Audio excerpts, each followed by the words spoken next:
안녕하세요. 프로젝트 관리에 이미 익숙하신 당신, 오늘은 좀 다른 관점에서 얘기를 나눠볼까 합니다. 프로젝트 성공의 진짜 동력, 바로 사람에 대한 건데요. 일정이나 예산 관리 물론 중요하죠. 근데 어쩌면 그 이상으로 중요한 게 바로 이 팀과 이해관계자들을 어떻게 이끌어가느냐 하는 거잖아요. 당신이 보내주신 자료들 보면서 이 인적 자원 관리가 정말 중요하구나 싶더라고요. 오늘 이 부분을 좀 더 깊이 파고 들어보겠습니다. 네, 맞습니다. 그 프로젝트 인적 자원 관리라는 게 단순히 사람 뽑고 배치하는 걸 넘어서는 거죠. 프로젝트 목표 달성을 위해서 팀원은 물론이고요. 고객이나 스폰서 같은 모든 이해관계자들의 역량 또 참여를 최대한 끌어내는 아주 전략적인 과정이라고 할 수 있습니다. 사실 프로젝트의 성공은 결국 이 사람들에게 달렸다고 해도 과언이 아니에요. 그렇죠. 공감합니다. 자료들을 쭉 보니까 인적 자원 관리에도 어떤 큰 흐름, 단계 같은 게 있더라고요. 첫 단계는 역시 인적 자원 계획 수립, 이거겠죠. 여기서 제일 중요한 건 뭘까요? 네, 그 핵심은 역할과 책임, R&R이라고 하죠. 이걸 명확하게 정의하는 겁니다. 단순히 직책 나열하는 게 아니고요. 프로젝트의 각 활동 단계별로 누가 실제 수행하고 responsible, 또 누가 최종 결정권자인지 accountable, 그리고 누구랑 꼭 상의해야 하고 consulted, 또 누구한테 진행 상황을 알려야 하는지 informed, 이런 걸 아주 구체적으로 정하는 거죠. 이때 RACI 매트릭스 같은 도구가 정말 유용해요. 이게 명확해야 나중에 책임 소재가 애매해지거나 의사결정이 막 지연되고 그러는 걸 막을 수 있거든요. 레이시아의 매트릭스, 그게 혼란을 딱 잡아주는 거군요. 근데 어떤 자료에서는 그 역할 정의가 너무 세분화되면 오히려 협업의 유연성을 좀 해칠 수도 있다, 이런 지적도 있었어요. 네, 맞아요. 이 균형은 어떻게 잡는 게 좋을까요? 그거 정말 중요한 지적이세요.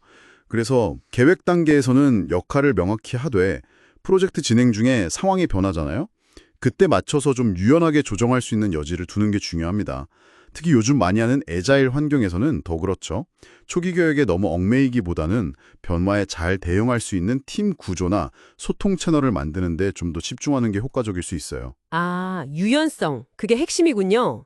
자, 그럼 계획이 어느 정도 윤곽을 잡았다면 다음은 필요한 사람들을 모으는 팀 확보 단계인데요.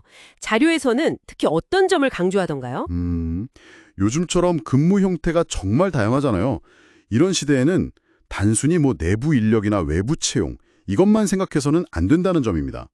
예를 들어서 특정 기술이 아주 단기적으로 필요하다. 그러면 기기 이코노미 인력을 활용하는 방안도 충분히 고려해야 하죠. 근데 이때 중요한 건 그분들의 어떤 계약 조건이나 동기부여 방식이 정규직과는 좀 달라야 한다는 점이에요. 그냥 사람 찾는 것을 넘어서 최적의 조합을 어떻게 구성할 거냐, 이런 전략이 필요한 거죠. 단순히 사람 수만 채우는 게 아니네요. 네. 자, 필요한 사람들이 모였다면 이제 진짜 팀으로 만들어가는 팀 개발 단계네요. 이 단계야말로 진짜 팀워크의 성패를 좌우할 텐데요. 그렇습니다. 정말 그냥 모아놓는다고 팀이 저절로 되는 건 아니니까요. 자료에서 특히 흥미로웠던 점은 그 원격 근무가 많아지면서 팀 개발 방식도 좀 변하고 있다는 거였어요. 어떤 연구 결과를 보니까 공식적인 팀빌딩 활동보다 오히려 비동기식 소통 채널 있잖아요. 그걸 잘 활용해서 팀원들 간의 어떤 심리적 안정감을 만들어주는 거, 그게 팀 성과에 훨씬 더 결정적인 영향을 미쳤다고 하더라고요. 서로 좀 신뢰하고 편안하게 의견 나눌 수 있는 분위기, 이게 핵심인 거죠. 교육이나 멘토링도 당연히 중요하지만 이 심리적 안전이라는 기반 없이는 효과를 보기 어렵다는 겁니다. 비동기 소통을 통한 심리적 안정감이라 그거 되게 흥미로운데요. 그럼 팀이 어느 정도 궤도에 올랐다면 이제 성과를 내도록 이끌고 문제도 해결하는 팀 관리 단계가 중요해지겠군요. 네, 맞습니다. 이 단계에서는 이제 지속적인 성과 관리하고 피드백, 이게 중요하고요. 특히 갈등 관리가 핵심인데요. 사실 갈등은 피할 수가 없잖아요. 그렇기 때문에 이걸 얼마나 건설적으로 해결하느냐, 이게 그 팀의 성숙도를 보여주어 척도가 됩니다. 한 사례 연구에서는 갈등이 생겼을 때 단순히 중재하는 걸 넘어서서요. 그 과정을 좀 투명하게 기록하고 팀원들과 공유하는 팀이 장기적으로 더 높은 신뢰도랑 성과를 보였다고 해요. 물론 인정과 보상을 통한 동기부여는 기본이고요. 투명한 갈등 해결 과정 기록. 좋은 팁인데요. 그럼 이런 인적 자원 관리 원칙들을 실제 프로젝트에서 좀 어떻게 적용해 볼 수 있을까요? 구체적으로요. 초기에는 계획이랑 역할 정의에 좀 집중하고요. 중반에는 팀 개발, 동기부여, 또 갈등 관리에 힘쓰고요. 그리고 이제 후반에는 성과 평가하고 교훈 도출하는 데 활용하는 시기죠. 중요한 건 이 모든 과정이 다 이렇게 연결되어 있다는 걸 아는 거예요. 계획이 잘 되어야 좋은 팀원을 확보하고 개발할 수 있는 거고, 또 팀 관리가 잘 되어야 그게 성과로 이어지니까요. 아, 네네. 연결성이 중요하군요. 마지막으로 좀 여쭤볼게요.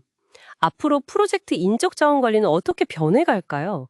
자료에 미래 트렌드에 대한 언급도 좀 있었죠. 네, 뭐 몇 가지 흥미로운 변화가 예상됩니다.